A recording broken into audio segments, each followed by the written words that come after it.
Welcome to PC Computer Repair and Maintenance.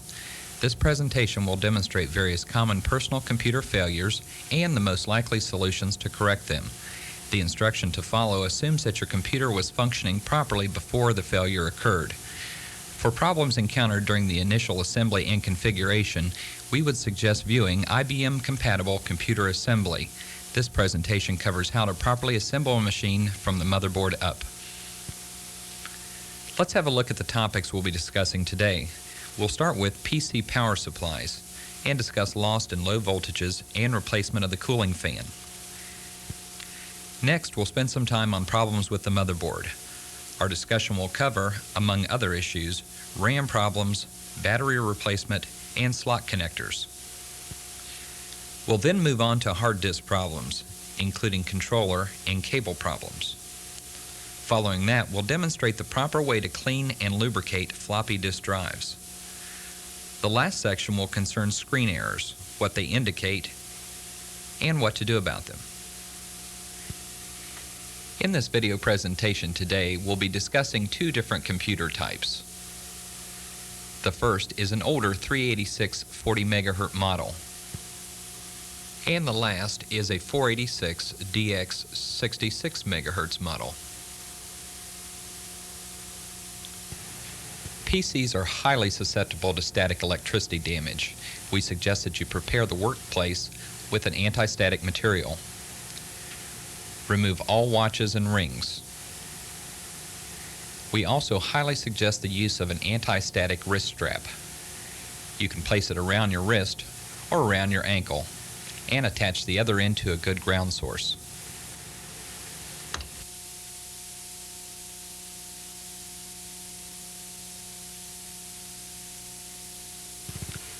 PC power supplies are probably the #1 cause of computer failure. The unit may overheat, go completely dead, or lose only one of the 4 voltages that it outputs. Let's look at some common power supply problems. The first one's quite obvious. The computer will be dead. Second, you may have hard or floppy disk drive failures. The motherboard might overheat. The computer may become erratic and lock up for no apparent reason, and it might reboot during normal operation.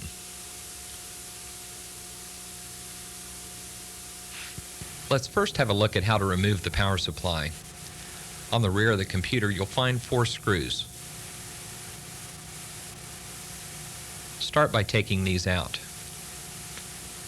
Typically, to test the power supply, removal will not be necessary, but for the purpose of this video, we'll go ahead and do it first. Turning now to the other side of the power supply, you should find 2 additional screws. With the removal of these, you should find that the power supply will easily pull from the chassis of the computer.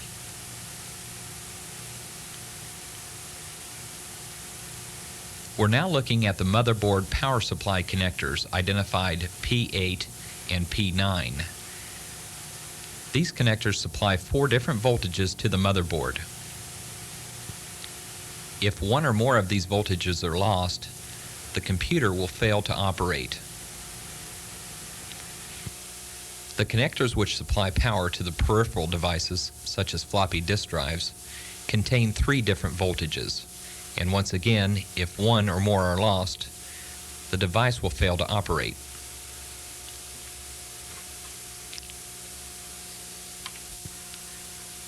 The power supply output voltages are as follows.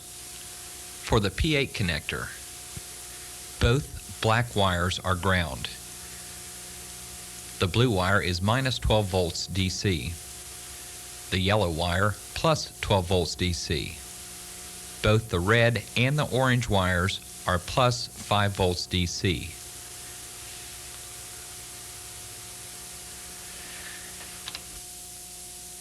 P9 connector voltages are, both black wires are ground. The white wire -12 volts DC, and all 3 red wires are plus 5 volts DC. And for the peripheral connectors, both black wires are ground. The yellow is plus 12 volts DC and the red plus 5 volts DC.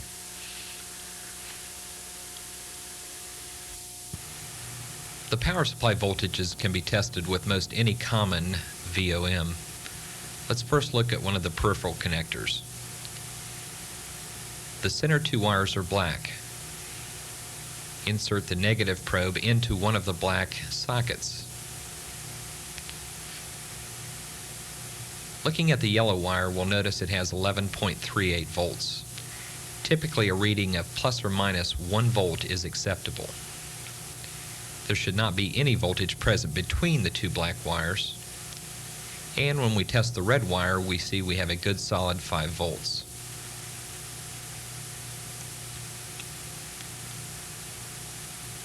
Now on to the P8 connector. Once again, the black probe goes into the black socket. On this connector, we'll start with the orange wire, and if we remember by the chart, it should be 5 volts, which it is.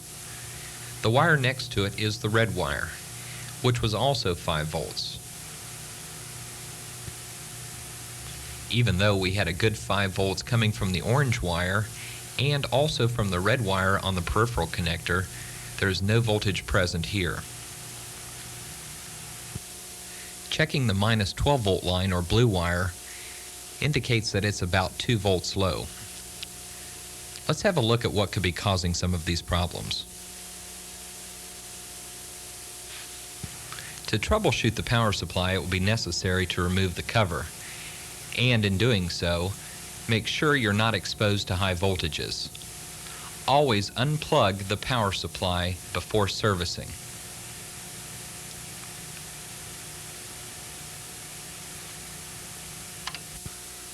Most power supply covers are typically attached with 4 screws. They're either on the top, as this model, or 2 on each side. Once they've been removed, the cover should easily come off.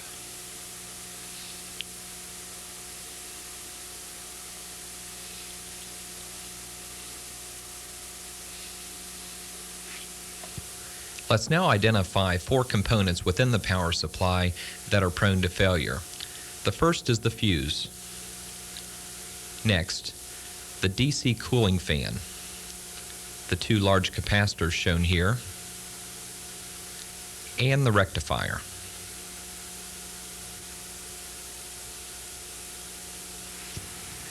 The power supply fuse will open if one of the 2 following conditions exist: excessive voltage or surges on the input, or a greater demand from the computer than the power supply is able to deliver. Generally, most computers use either a GMA or AGC type fuse, and the values will range between 3 amps and 6 amps.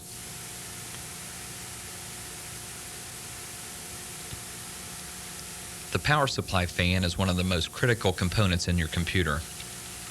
Not only does it provide proper ventilation for the power supply itself, but for the computer and critical components such as the microprocessor and hard disk drives. Removal and replacement of the power supply fan is actually quite simple.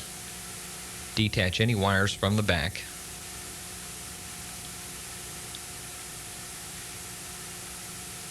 And turn the unit around so that it's facing you.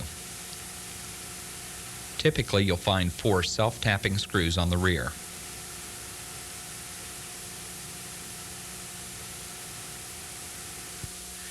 Using your Phillips head screwdriver, go ahead and remove these 4 screws. While doing so, take note of the direction of the airflow from the fan. Typically, it goes from inside the computer out the back. Some models may vary.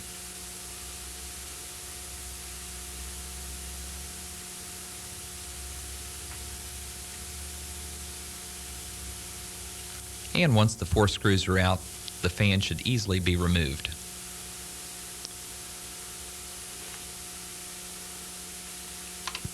Most PC power supply fans are 12 volt DC and one of the following dimensions: 3-inch square by 1-inch thick, or the more popular 3 5/8 inch square by 1 inch thick.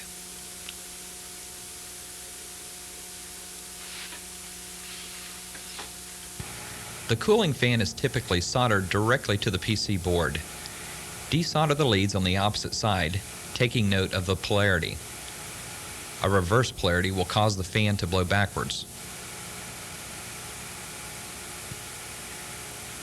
And once again, when reinstalling the fan, make certain that you have the correct direction of airflow. Let's now turn our attention to the two largest capacitors in the power supply, which are prone to failure. Although the values will vary, you'll find a common value to be 220 microfarad at 200 volts. Let's have a look at some common problems that could be associated with a bad capacitor.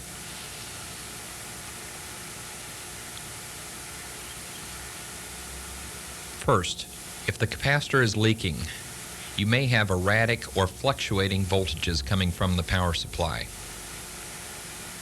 If the capacitor has opened, you may have a complete loss of voltage. Or, if it's shorted, you may once again have erratic or over voltages. The proper way to test the capacitor is using a capacitor checker. You may also want to inspect the top of the capacitor for swelling, which is a good sign of a bad capacitor. To obtain an accurate reading, the cap should be removed from the circuit. Attach the positive and negative leads from the meter to their respective leads on the cap. Depending on the permissible tolerance, the reading should be within plus or minus 5%.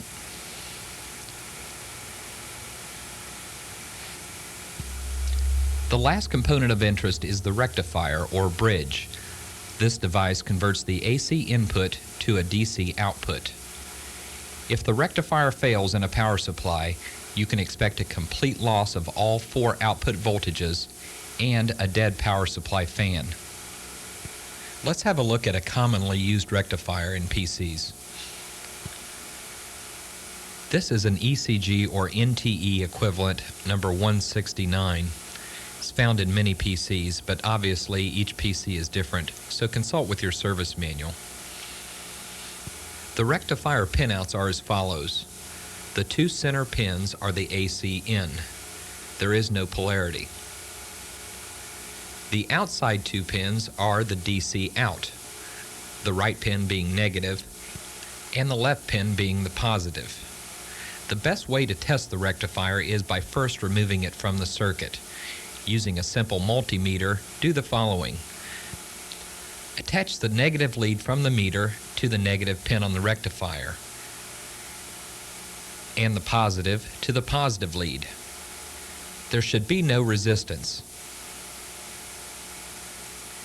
Now switch the leads, negative to the positive and the positive probe to the negative pin. And you should have some resistance. The values will vary. Next, test both AC center conductor leads.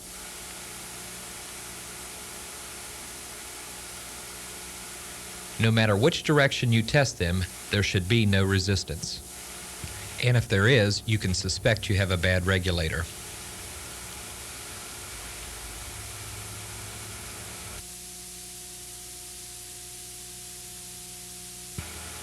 Our topics concerning motherboard problems are as follows. We'll first address slot connectors. Next, RAM problems and some basic troubleshooting. Replacement of the CMOS battery will follow. And finally, we'll look at some controller card problems. A vast amount of PC problems can be attributed to the slot connectors. This is due to oxidation, vibration, and expansions and contractions from sometimes drastic temperature changes from within the case. Most problems can be fixed by proper cleaning and inspection of these contacts. Let's have a look at a couple different approaches to card and slot cleaning. If you're in the field and are in need of a quick fix, you may try using a pencil eraser. Rub the contacts until they're shiny. Make sure all of the eraser residue has been removed.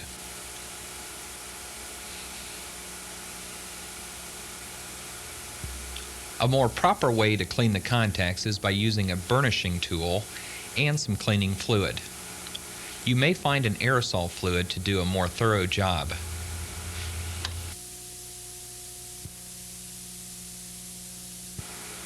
First, spray on a light coat of the contact solvent, or dip the burnishing tool into the liquid. Using only a light pressure, rub the contacts until they have a shiny gold appearance. Do not rub too hard, or you may dislodge the thin foil from the board.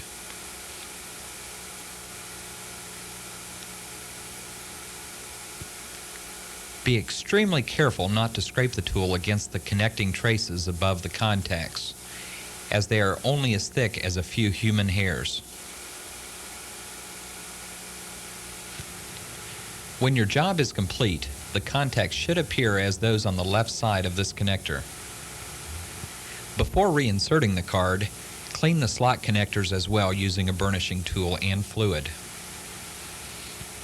Make certain that the card is seated flush, both front and back. Although this card appears to be seated properly, it's not.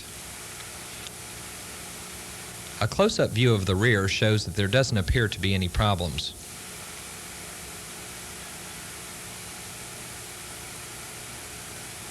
But looking at the front, you can see the connector is not all the way in. This card might work properly now, but in a few months it might fail. To seat it completely, try the following procedure. Insert a small jeweler's screwdriver through an adjacent slot hole in the rear of the computer and apply only forward pressure. Push the card down firmly now. Make certain not to pull up as you could crack the PC board.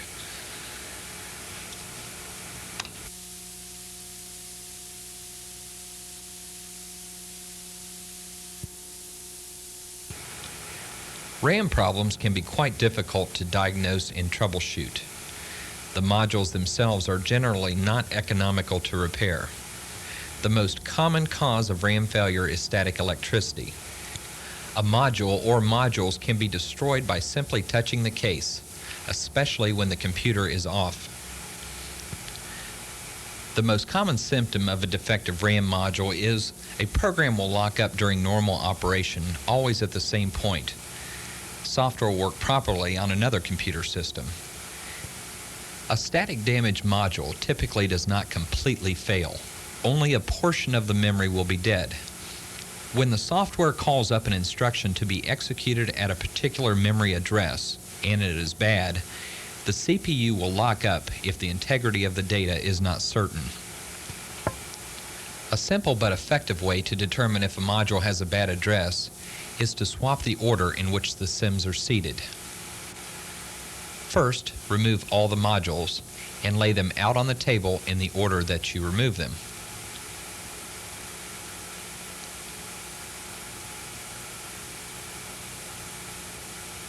Reinsert them in a different order, boot the computer, and run the subject software. If the computer locks up at a different spot, you can suspect the RAM. But depending on the way the software was written, this method may not positively determine a RAM problem. When able, substitute a known good SIM module. Make certain when replacing the RAM modules that you start with bank 0 first. A defective RAM might also be something as simple as a dirty contact. Clean the contacts as previously demonstrated, and make certain that no static discharge will come in contact with the module. If you plan on doing an extensive amount of computer repair, you may want to invest into a RAM tester. Or for less than a couple $100, you can purchase a variety of testers which plug into a slot and give error codes about RAM and other system problems. The displayed codes can be translated using the accompanying operator's manual. These devices are excellent for establishing a starting point when troubleshooting a problem, and are readily available through most computer distributors and dealers.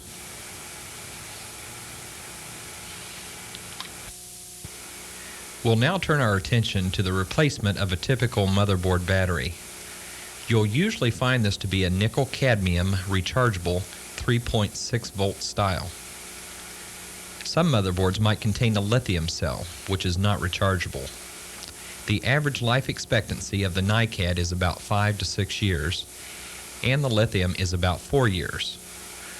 Always be certain to write down your CMOS settings before replacing the battery, especially the settings for the hard disk, as when the battery is removed, all CMOS settings will be lost.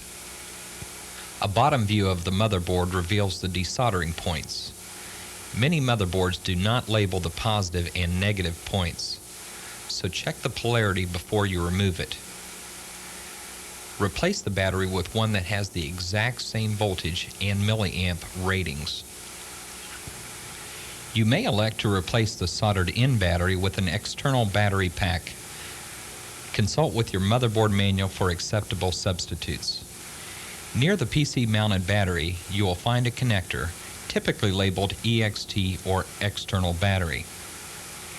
If you use the external pack, you must remove the jumper that is on the 2 center pins. This disables the onboard battery. The pins that will be used for the external connector are the outside 2 pins and not the center.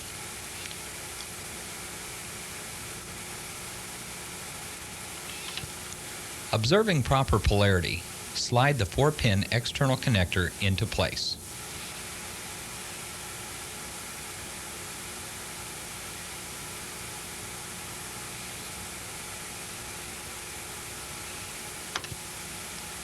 Most controller problems are not at the component level, but rather at the interconnecting cable assemblies and card connecting slots.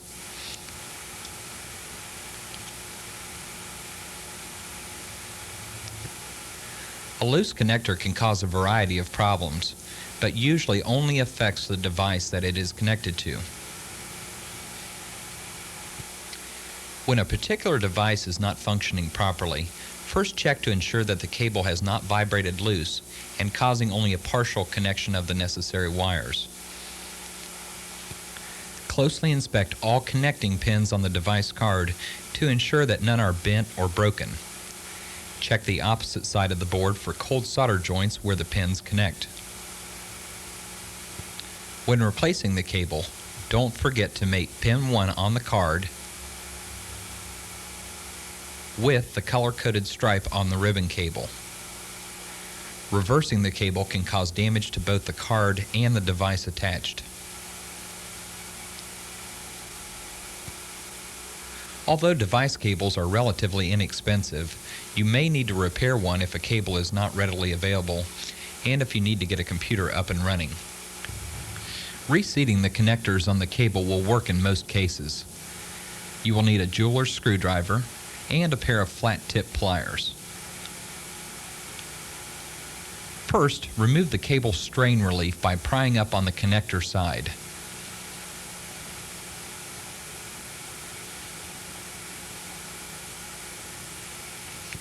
Once both tabs are loose, gently lift up on the strain relief on both sides.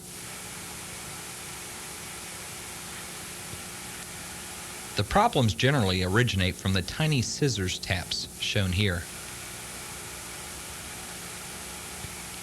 The connector can now be removed from the cable. Pick a side and slowly and gently pull the connector off across the cable. If you're going to reuse this connector, take care not to bend the scissors taps.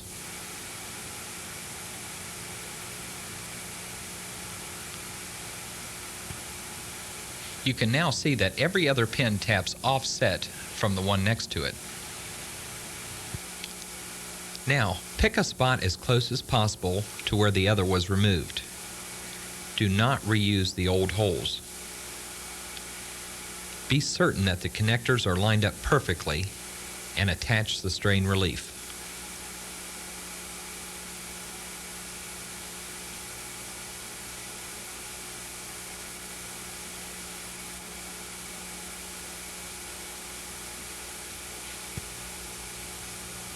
With the strain relief partially snapped into place, squeeze the connector with uniform pressure using a pair of flat-nosed pliers until the strain relief clicks fully into the locked position. Some people prefer to tap the top of the connector lightly with a hammer until fully seated. We'll now have a look at the proper way to clean and lubricate floppy disk drives. The first stop is the engage arm, which locks the 5 1/4 inch disk into place and closes the heads.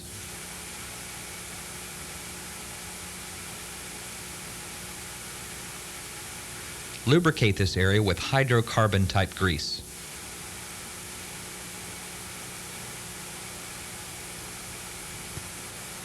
On the bottom side of the drive, we'll find the stator motor, which spins the floppy disk. To access the bearing which needs lubrication, we must first remove the round magnet disc. Take note that the screw is reverse threaded and it must be turned clockwise to remove. When pulling the disc, you may encounter a slight resistance. This is normal.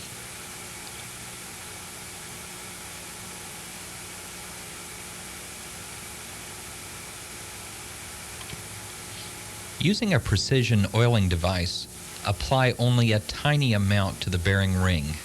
Do not over-oil.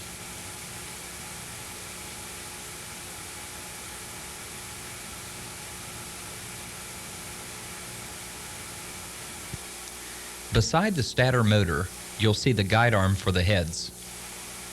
When this chrome guide becomes dry, the heads cannot slide freely, causing a variety of disk errors. Once again, using a precision oiler, apply a tiny amount of oil to the guide arm and gently work it in. Do not allow oil to drip from the guide.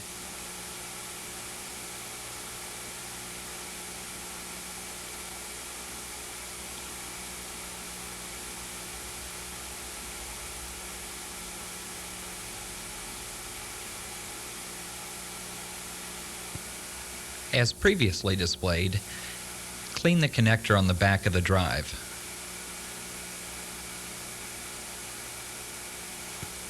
Let's now clean the heads. The orange arrow is pointing at the bottom head, and the other head is directly above it. When a disk is in place and the drive door is closed, the two heads sandwich the floppy between them. As with any magnetic recording device, magnetic particles build up on the heads after a period of time. To clean the heads, you can use a foam tip or a chamois tip swab that has been moistened with an approved head cleaning solution. Use only extremely light pressure and gently move the swab back and forth a few times. When you're finished with the bottom head, clean the top one in the same manner.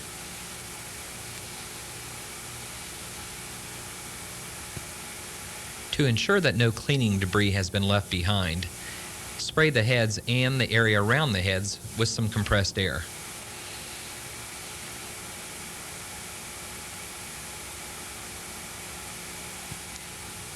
In order to service the 3 1/2 inch drive, we need to remove the RF shield on top. Some drives have 2 screws to remove, but most just have 2 small tabs that need to be pulled up, such as this TIAC drive.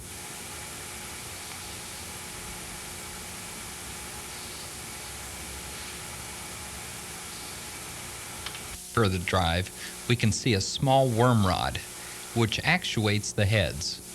Apply a small amount of light machine oil to this actuator and make sure there's no excessive dripping. Moving to the front of the drive, you'll find an assembly which is part of the eject mechanism.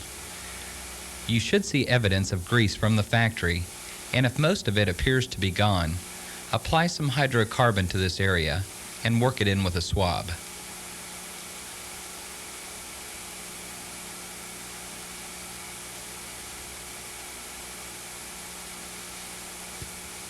On both sides of the drive, take note of the 2 tabs, which are also part of the eject mechanism. Once again, if they appear dry, apply some light grease to the tabs.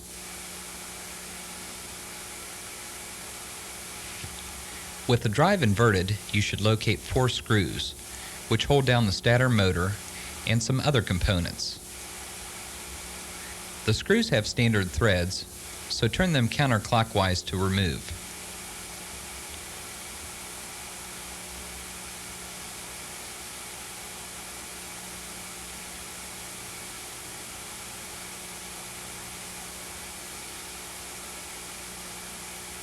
With the screws out, gently lift up the assembly, being careful not to twist the ribbon connector.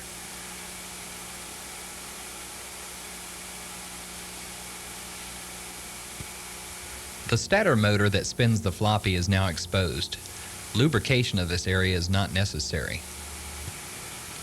The small black sensor is the photo interrupter, or Hall effect sensor.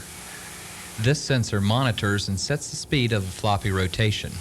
The small black dots around the stator motor cause the interrupter to send out pulses to regulate the drive. When foreign matter builds up on the dots or the interrupter, erratic signals can be sent, causing drive failure. Clean the dots and the interrupter using a cotton tip or foam tip swab and some cleaning solution.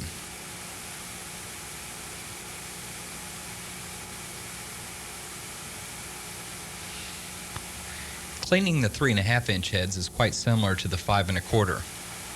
You'll find that the 3.5-inch heads appear to be much more fragile, so take extra care when cleaning. Do not use cotton swabs or anything else that might leave behind residue, which could clog the heads, cause data damage or disk drive damage.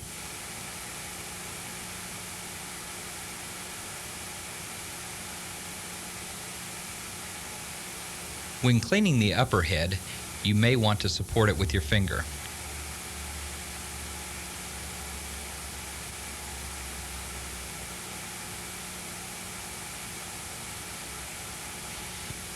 Before closing the drive, inspect the ribbon connectors which attach to the head assembly. Repeated movement can cause loose connections between the cable and its socket.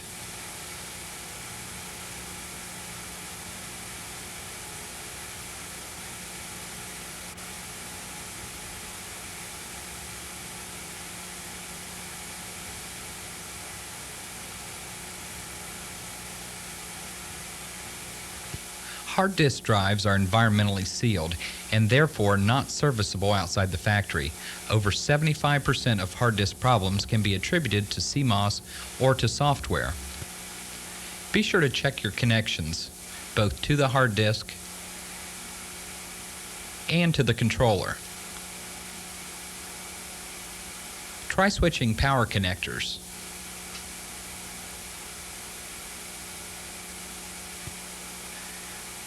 Try replacing the controller card with a known working one. You may want to try to dismount the hard drive, invert it, and remount it again. And once again, always check the CMOS settings for accuracy.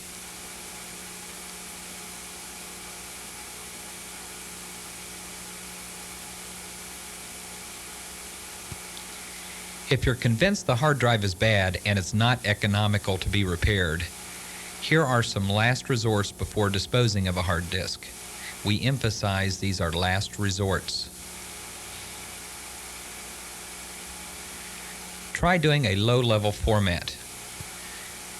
Most IDE hard drives are pre-formatted when purchased from the factory. There is software available, and also some computer motherboard BIOSes can force a low-level format. Keep in mind all data will be lost. After you've successfully done a low-level format, you must create a new DOS partition. Create one that is smaller than the original configuration that you had, which was probably the maximum. As an absolute last resort, remove the hard disk and tap it gently against a hard surface. In some cases, if a disk has not been used for a while, the heads may get stuck in the parked position. Give it a try.